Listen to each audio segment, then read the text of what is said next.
Assalamualaikum warahmatullahi wabarakatuh. Kembali lagi bersama TS Channel, channel yang menyajikan informasi, edukasi, kisah, dan misteri di belahan dunia ini yang mungkin belum terungkap.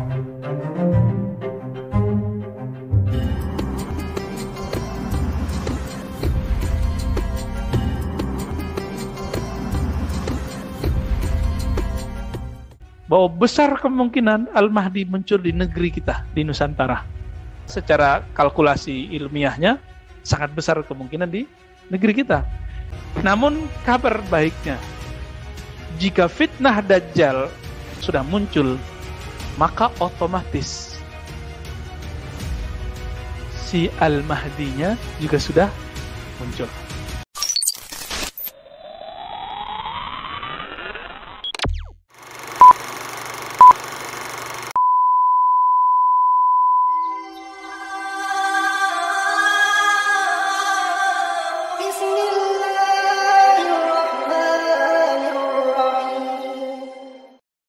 Kalau kita lihat Bapak Saudara makan Allah, mulai dari ujung Aceh,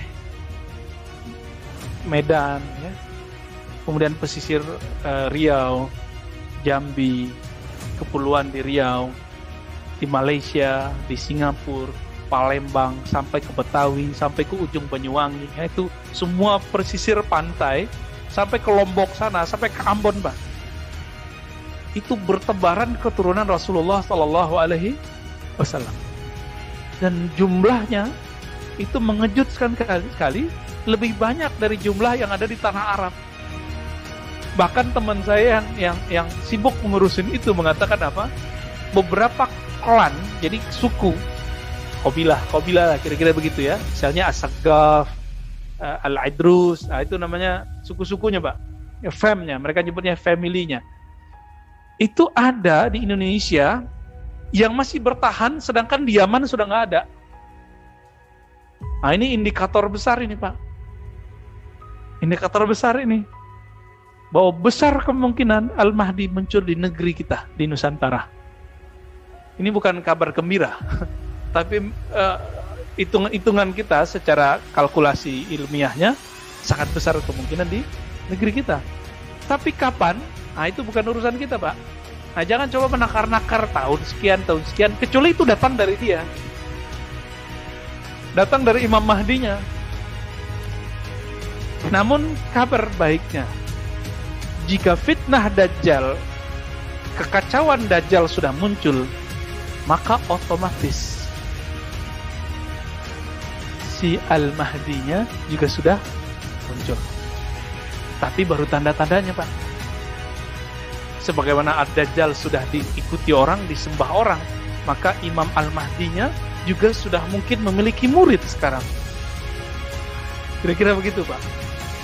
Tapi kalau mengikuti kitab Awariful Ma'arif, orang yang punya ilmu mengenal Allah, ma'rifatullah, itu kan ada dua jenis.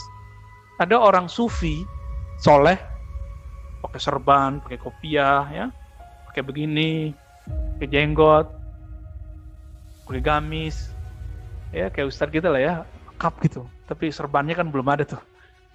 Itu sufi atau orang soleh, kira-kira begitu, orang alim. Tapi ada yang disebut malamatiyah. Apa arti malamatiyah? Dia menampilkan yang bukan di dalam hatinya untuk menyembunyikan kebeningan kalbunya. Jadi hati-hati, Pak. Jangan-jangan sang Imam Al-Mahdinya sudah ada. Cuma dia penampilannya sama kayak orang-orang biasa, kita nggak tahu, gitu. Dan menariknya apalagi di agama Yahudi dan Nasrani itu ada ajaran tentang Imam akhir zaman itu, sang penyelamat di akhir zaman. Orang-orang Yahudi punya istilahnya, mereka nyebutnya Tazor atau apa ya? Kita cek di buku-buku mereka yang online, ya, kan banyak tuh PDF mereka, jurnal-jurnalnya.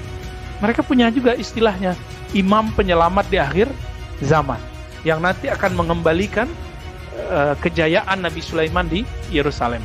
Makanya sekarang mereka sudah siap-siap kembali ke Palestina sana, ke Yerusalem, untuk menguasai kembali.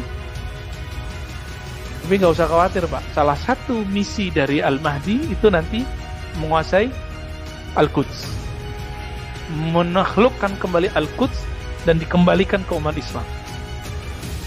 Baik.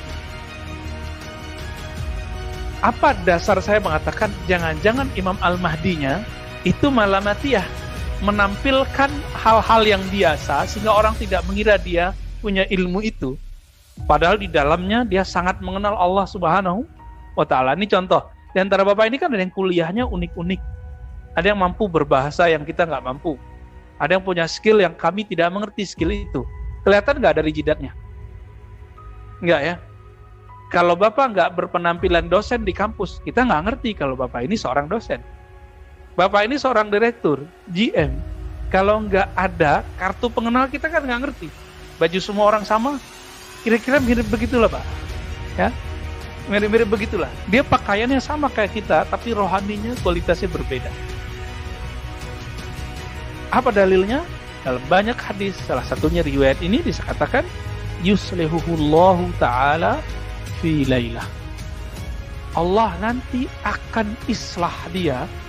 Islah artinya apa?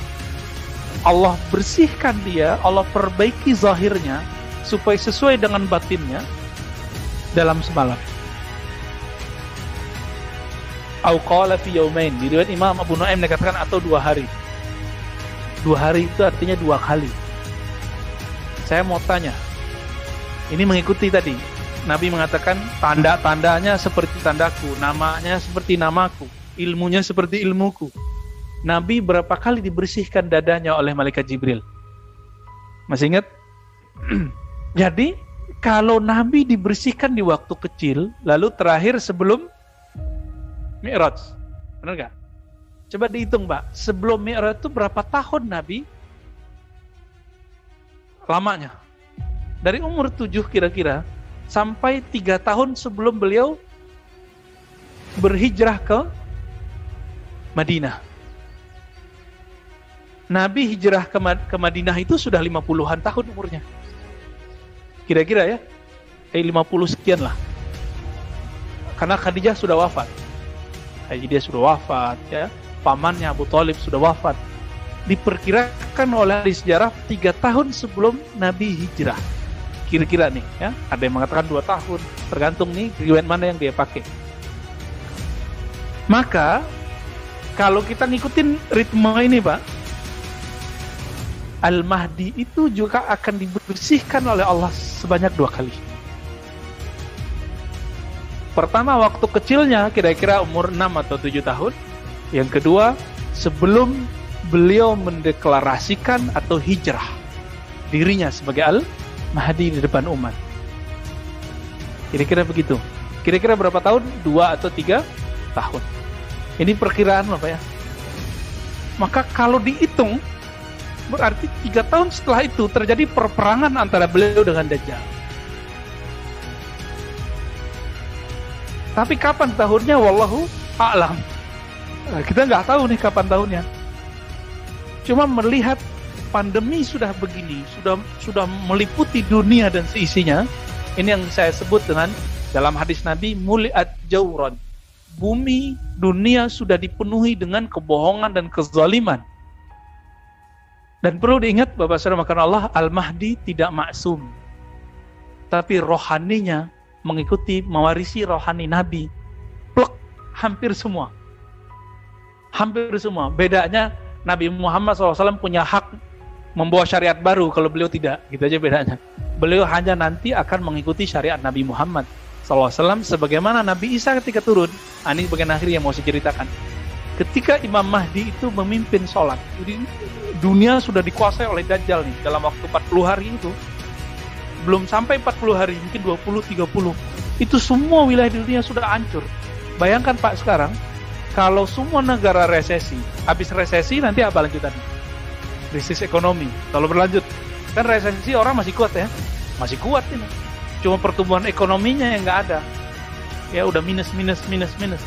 Kita waktu tahun 98 sampai 20-an minusnya. Kalau berlanjut ini bisa semua negara, bukan negeri kita aja. Nah, ini yang disebut jauran, kezoliman di mana-mana. Di saat itulah Al-Mahdi itu kemudian datang ke Makkah, Madinah. Jadi Imam Al-Mahdi sekarang bukan di Makkah, bukan di Madinah. Tapi beliau nanti akan datang ke sana. Kenapa? Di sana itu dijaga oleh malaikat-malaikat Allah sehingga Dajjal tidak bisa masuk. Gitu. Di saat berjuang, dan itu diperdebatkan di mana tempatnya, apakah itu di Syam atau di Al-Quds atau di mana tempatnya, lagi sholat, mau sholat nih, udah maju Imam Al-Mahdinya mau jadi imam, Nabi Isa turun. Ketika Nabi Isa turun, hanya Al-Mahdi yang mengerti itu Nabi Isa. Ya, apa kata beliau? Wahai Ruhullah, Isa ibn Maryam, silakan mengimami kami, karena beliau seorang Nabi. Nabi kan lebih mulia dari seorang wali. Al-Mahdi kan waliullah.